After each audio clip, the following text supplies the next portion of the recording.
COVID-19 was extremely different, something that we had never imagined. And it was mainly attributed to the sheer number of cases that we were seeing, the sheer number of deaths that we were seeing. She fell, she fought, and in the end, she emerged victorious. This is the woman of today, and she is made of steel. Come and watch how she slays.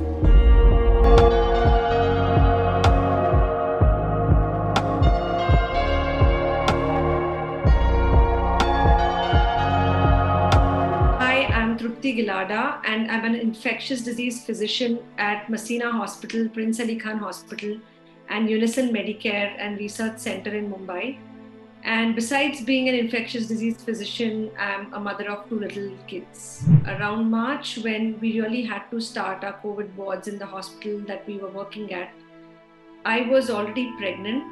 And though there wasn't enough data on what the effect of COVID-19 would be on pregnant women or on the unborn child, it was really necessary that a team of doctors would actually come together and start management for patients with COVID-19. So it was a difficult decision to get into this disease management, which was all new.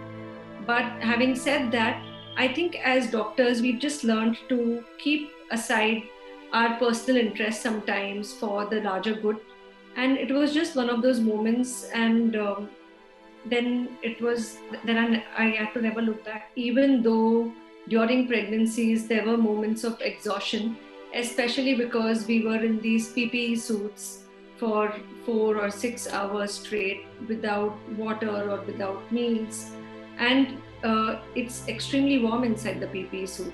But these were the things that we only realized after we got outside the PPE suit. While we were in the wards, it was just the entire enthusiasm of really helping these patients who were right there without their near and dear ones, with illness, with a lot of anxiety, because even they did not know what they were dealing with and will they actually be able to get back home, or how their loved ones were doing who probably were also infected.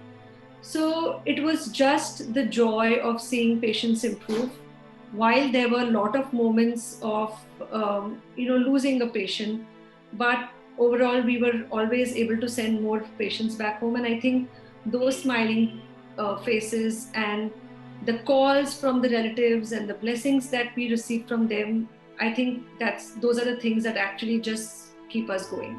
There was this one time in the second wave where I had a 36-year-old lady who had a 6-month-old child, and this was exactly during the time when my little one was 6 months old.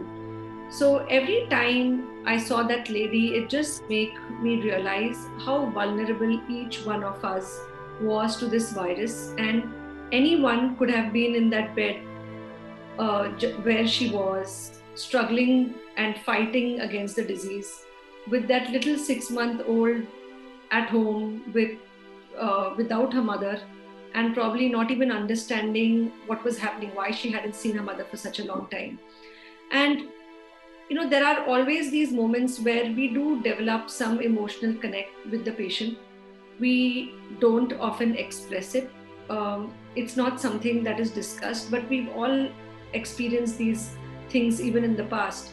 And while this lady was struggling, we all just prayed.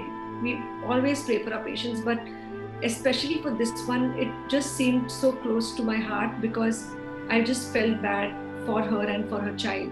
So, every time she improved, showed signs of improvement, there was this feeling of rejoice. And every time she slipped down, it really broke my heart. And unfortunately, we lost this patient after fighting almost for 3 weeks. And that was a time when I think that I really had to step aside because I thought I would just break down. And when we spoke about this to a lot of other colleagues about this lady, we realized that during this COVID pandemic, we've all had those moments where we felt so bad about declaring death to a near and dear one. And so many times we've just felt that when this patient passes away, we've just lost a part of our soul with that patient. While as healthcare workers and as doctors, we've just been trained and we've been used to handling a lot of physical stress in terms of duty hours. COVID-19 was extremely different, something that we had never imagined. And it was mainly attributed to the sheer number of cases that we were seeing, the sheer number of deaths that we were seeing. And especially in the second wave, was just the number of frantic phone calls from friends, from relatives, from people you've known for years, and just the feeling of helplessness, because we, as much as we really wanted to help people, we were unable to do that because of lack of resources as basic as oxygen, as basic as medicines, as basic as hospital beds. And I think this feeling of helplessness, the feeling of frustration, because a lot of us could see that the second wave was so avoidable, and all the mental stress added on together definitely did take a toll. And during this period, there have been a lot of doctors and nurses who've probably been away from their families for a year, year and a half. And they've definitely had a lot of issues because, one, they are in this extremely high stressful environment. And two, it's just the fear of their families falling ill. And that is one thing that all of us have gone through, is that entire anxiety of taking this virus back home and infecting your near and dear ones, infecting your kids, and the fear of seeing your parents or your siblings in the same beds where you've been treating other patients. I think that is one fear and anxiety that we continue to deal with even now. For me, I think my biggest stress busters have been my kids, because whatever problems, whatever grief, whatever we deal with in the hospital, when you come back home, you just see these smiling faces who have absolutely no idea of what's going around them. And at least in that moment, you really want to forget what's going around you. So I think the kids have definitely helped keep my sanity during the last 2 years more than ever.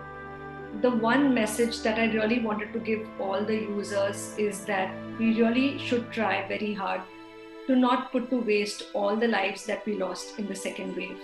So we have emerged from the second wave and we really need to keep strong. We really need to keep safe.